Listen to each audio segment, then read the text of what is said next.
Israel के विदेश मंत्री ने यूक्रेन का दौरा करके बड़ा मैसेज दिया है। कैपिटल कीव में इजरायल के विदेश मंत्री को शाही ड्रोन की लाश दिखाई गई है। सवाल यह उठ रहा है कि क्या इजरायल अब यूक्रेन को आयरन डोम देने जा रहा है? अगर यह सच है तो पुतिन का गुस्सा इजरायल पर भी फट सकता है।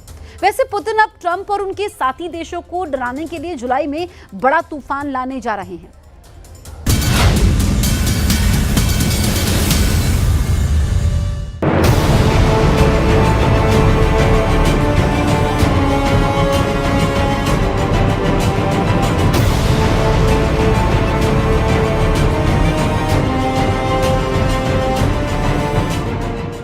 पुतिन ने यूक्रेन के आगे अपनी ताकत दिखानी शुरू कर दी है। जब युद्ध पर बातचीत को लेकर दोनों पक्ष तुर्की में इकट्ठा हुए, तब पुतिन ने अपने सबसे खतरनाक जंगी जहाज रवाना कर दिए।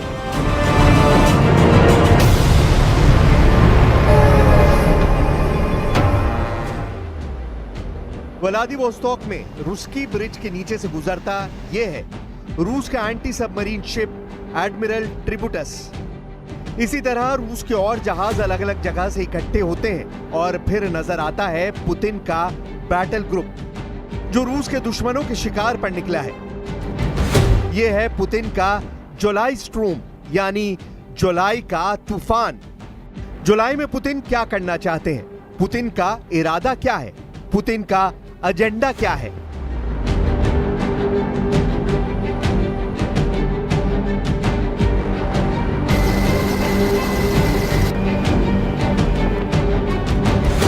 पुतिन के इस तबाही मचाने वाले ऑपरेशन के बारे में और जानने के लिए पहले इसकी ताकत समझ लीजिए।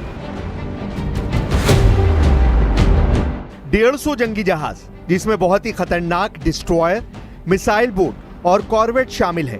15,000 सैनिक, जो पुतिन के ऑर्डर पर पूरे नेटो को तहस नहस करने का इरादा रखते हैं। और वॉर जोन एक नहीं बल्कि 4-4 इलाकों में जंग एक साथ लड़ने का चैलेंज दे रहे हैं पुतिन।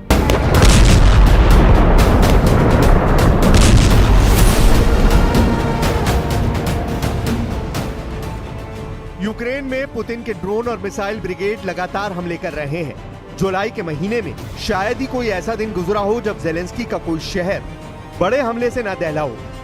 पुतिन की फोर्स ने ऐसे ऐसे हमले किए हैं जिसका दर्द जेलेंस्की पूरे यूरोप से बांटना चाहते हैं।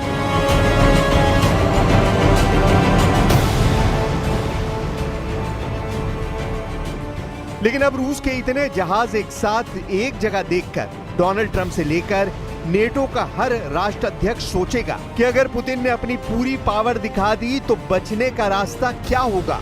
क्योंकि पुतिन की इस जंगी फॉर्मेशन में पनडुब्बी भी है, इसमें बॉमर विमान भी हैं, जो हजारों किलोमीटर दूर जाकर परमाणु अटैक कर सकते हैं। इसमें टोही विमान भी हैं, जो दुश्मन की नौसेना का सैकड़ों किलोमीटर दूर से पता लगा लेते हैं। और इसमें लॉन्ग रेंज मिसाइल फायर करने वाले जहाज भी हैं, जो हजारों किलोमीटर दूर से तबाही मचा सकते हैं। प्रशांत महासागर, आर्कटिक महासागर, बाल्टिक सागर और कैस्पियन सागर, दुनिया में इन 4 इलाकों में पुतिन ने बहुत ही खतरनाक युद्ध अभ्यास शुरू किया है और इसका नाम रखा है जुलाई स्ट्रोम, यानी जुलाई का तूफान।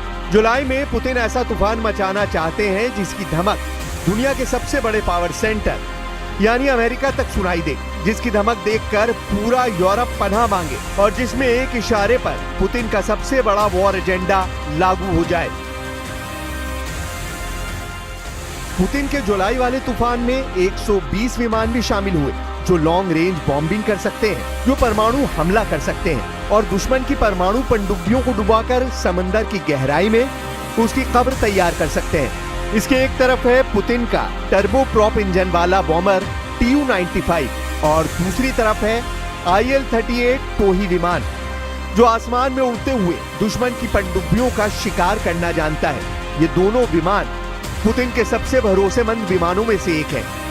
उनके स्ट्राइक मिशन के सबसे बड़ी ताकत भी माने जाते हैं।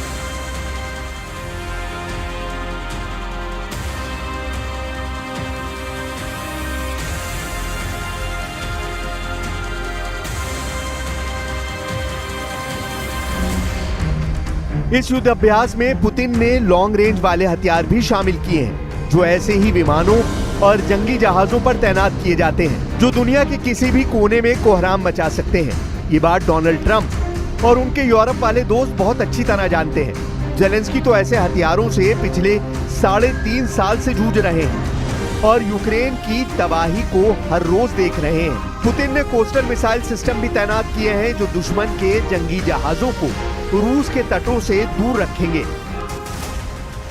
जुलाई वाले तूफान यानी इस युद्ध अभ्यास में रूस का मकसद साफ है। वो फौज की तेजी से तैनाती, एंटी सबमरीन ऑपरेशन, तटों की सुरक्षा और शिपिंग लेन की हिफाजत, इन 4 मुद्दों पर काम कर रही है। लेकिन पुतिन का असली एजेंडा कुछ और है और वो है पावर प्रोजेक्शन, और इसी के जरिए दुश्मन को रूस से दूर रखना।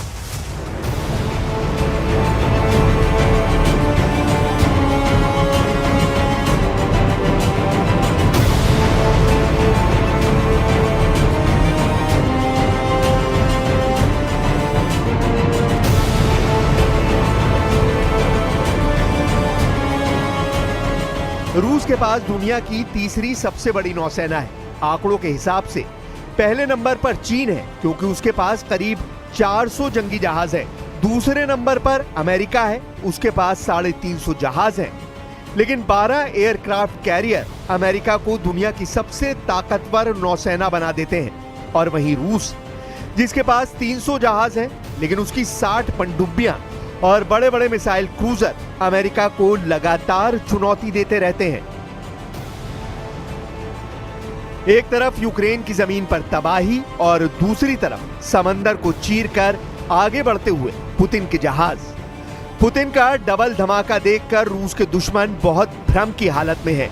यूक्रेन को नए हथियार देकर वो पुतिन को घेरना चाहते हैं, लेकिन पुतिन का जुलाई वाला तूफान देखकर सबको एहसास हो रहा है कि शिकारी के सामने अब खुद शिकार बनने का खतरा है।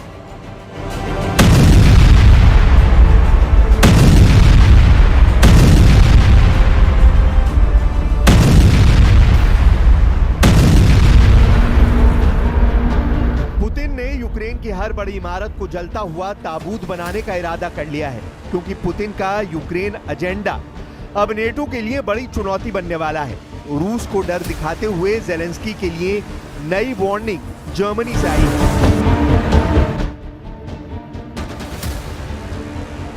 पुतिन यूक्रेन पर अब तक का सबसे बड़ा हमला करने जा रहे हैं।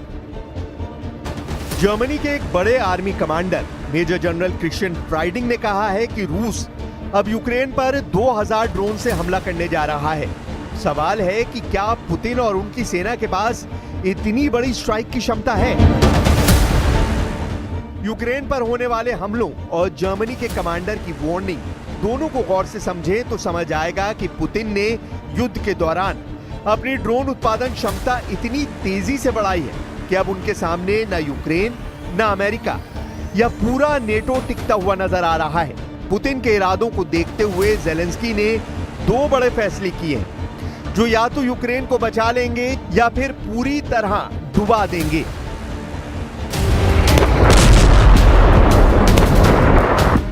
यूक्रेन को रूस से लड़ना है तो उसे इस साल 120 अरब डॉलर की जरूरत होगी।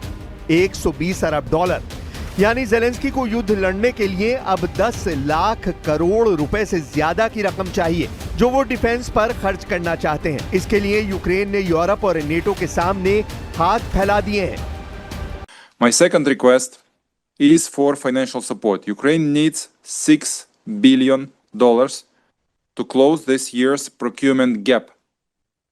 This will allow us to build more FPV drones to hold the line, more interceptor drones to counter Shahid attacks, and additional deep strike weapons to take the war back to Russia. अब Zelensky का दूसरा बड़ा फैसला देखिए, जिस पर पूरे रूस की बहुत पैनी नजर है। जेलेंस्की ने यूलिया सिवरीडेंको को यूक्रेन का नया प्रधानमंत्री बनाया है। इससे पहले वो यूक्रेन की डिप्टी पीएम और वित्त मंत्री थी। 39 साल की यूलिया पेशे से अर्थशास्त्री हैं। जेलेंस्की ने खुद यूलिया के नाम की सिफारिश की है। यूलिया जेलेंस्की की बेहद करीबी मानी जाती हैं। अब जेलेंस्की उनके अनुभव का इस्तेमाल 2 मोर्चों पर करना चाहते हैं। Наше завдання – дати українцям всі можливі інструменти для того, щоб захистити незалежність та життя України. Ми виконаємо це завдання. जेलेंस्की के फैसले के पीछे एक बड़ी वजह भी जान लीजिए। यूक्रेन की नई प्रधानमंत्री यूलिया सिवरीडेंको ने इसी साल अमेरिकी राष्ट्रपति डोनाल्ड ट्रंप के साथ खनिज डील कराने में बड़ी भूमिका निभाई थी। यूक्रेन की नई प्रधानमंत्री यूलिया को लेकर जेलेंस्की का एजेंडा साफ है। पहला है यूक्रेन की अर्थव्यवस्था को ज्यादा जिम्मेदारी के साथ सुधारा जाए और दूसरा है यूक्रेन में हथियार उत्पादन में तेजी लाई जाए। यानी यूलिया को मिली है वॉर फैक्ट्री चलाने की जिम्मेदारी। Україні потрібно більше власної сили. Ми трансформуємо управління сферою оборони та виробництвом зброї таким чином, щоб за півроку відчутно збільшити частку саме української зброї, доступною для наших воїнів.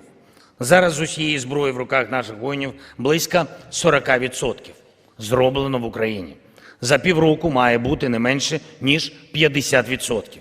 Оновлений уряд України має провести аудит всіх जाहिर है जेलेंस्की बहुत ज्यादा परेशान है और पुतिन के समंदर वाले इरादों को देखकर अब यूरोप में भी तनाव फैल चुका है।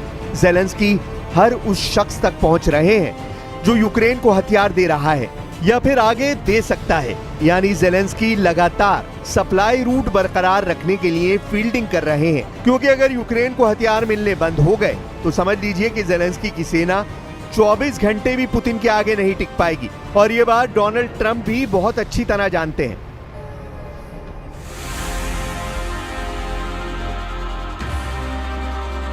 अब पुतिन का जुलाई वाला तूफान 4 वॉर जोन में देखा जा रहा है। प्रशांत महासागर, आर्कटिक महासागर, बाल्टिक सागर और कैस्पियन सागर। दुनिया के इन 4 इलाकों में पुतिन युद्ध अभ्यास जुलाई स्टॉर्म चला रहे हैं। जुलाई में पुतिन ऐसा तूफान मचाना चाहते हैं जिसकी धमक दुनिया के सबसे बड़े पावर सेंटर यानी अमेरिका तक सुनाई दे, जिसकी धमक देखकर पूरा यूरोप पनाह मांगे और जिसमें एक इशारे पर पुतिन का सबसे बड़ा वॉर एजेंडा लागू हो जाए, जिसकी शुरुआत पुतिन ने यूक्रेन में की है।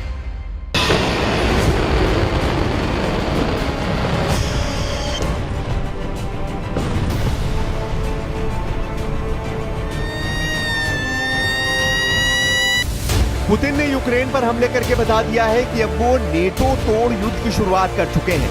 यूक्रेन में पुतिन के हर हमले की तस्वीर बता रही है कि रूस का एजेंडा अब ट्रंप के ख्वाब को तोड़ देगा। चौथे साल में चल रहे युद्ध में पुतिन अब यूक्रेन को आगे बिल्कुल भी बख्शना नहीं चाहते। हर हमले के साथ उनकी फायर पावर लगातार बढ़ती जा रही है और यूक्रेन में अब तक 12,000 से ज्यादा लोगों का खून बहा चुकी है। यूक्रेन के हर बड़े शहर को पुतिन की मिसाइल और कामिकाजे ड्रोन दहला रहे हैं और इन्हें रोकना अब जेलेंस्की के बस की बाहर की बात हो चुकी है।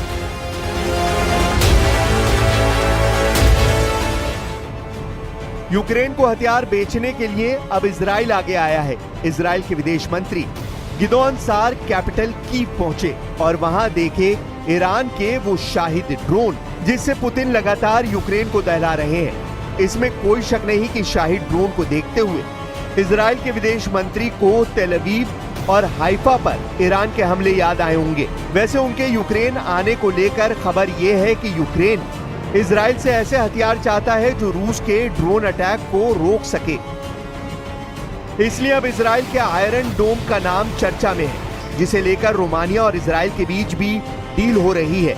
रोमानिया इजराइल से यह आयरन डोम एयर डिफेंस सिस्टम खरीद रहा है। अब सवाल है कि क्या आयरन डोम रूस के हमले रोकने में कामयाब होगा, क्योंकि पुतिन जब हमला करते हैं तो सैकड़ों ड्रोन एक साथ फायर करते हैं और उन्हें रोकना अब तक जेलेंस्की के लिए बहुत मुश्किल साबित हुआ है। We decided today to have a strategic dialogue between our ministries on the Iranian threat. Our actions against its weapons and technology contribute to European security and to the security of Ukraine. Iran must not be allowed to continue its nuclear ambitions. Ukraine को अब America से patriot defence system के लिए missile भी मिलने जा रहे हैं और ये वादा ट्रंप कर चुके हैं कि वो यूक्रेन को बचाने के लिए जेलेंस्की को पेट्रियट मिसाइलों की सप्लाई फिर शुरू करेंगे। हालांकि इसका बिल यूरोप भरेगा। यानी ये हथियारों वाली मदद नहीं बल्कि अमेरिका के लिए एक डिफेंस डील होगी जिसकी कीमत ज़ेलेंस्की को भी चुकानी पड़ेगी। देखा जाए तो पुतिन के ड्रोन युद्ध ने यूक्रेन को सोचने पर मजबूर कर दिया है। वो चाहकर भी पुतिन के हमलों को रोक नहीं पा रहा।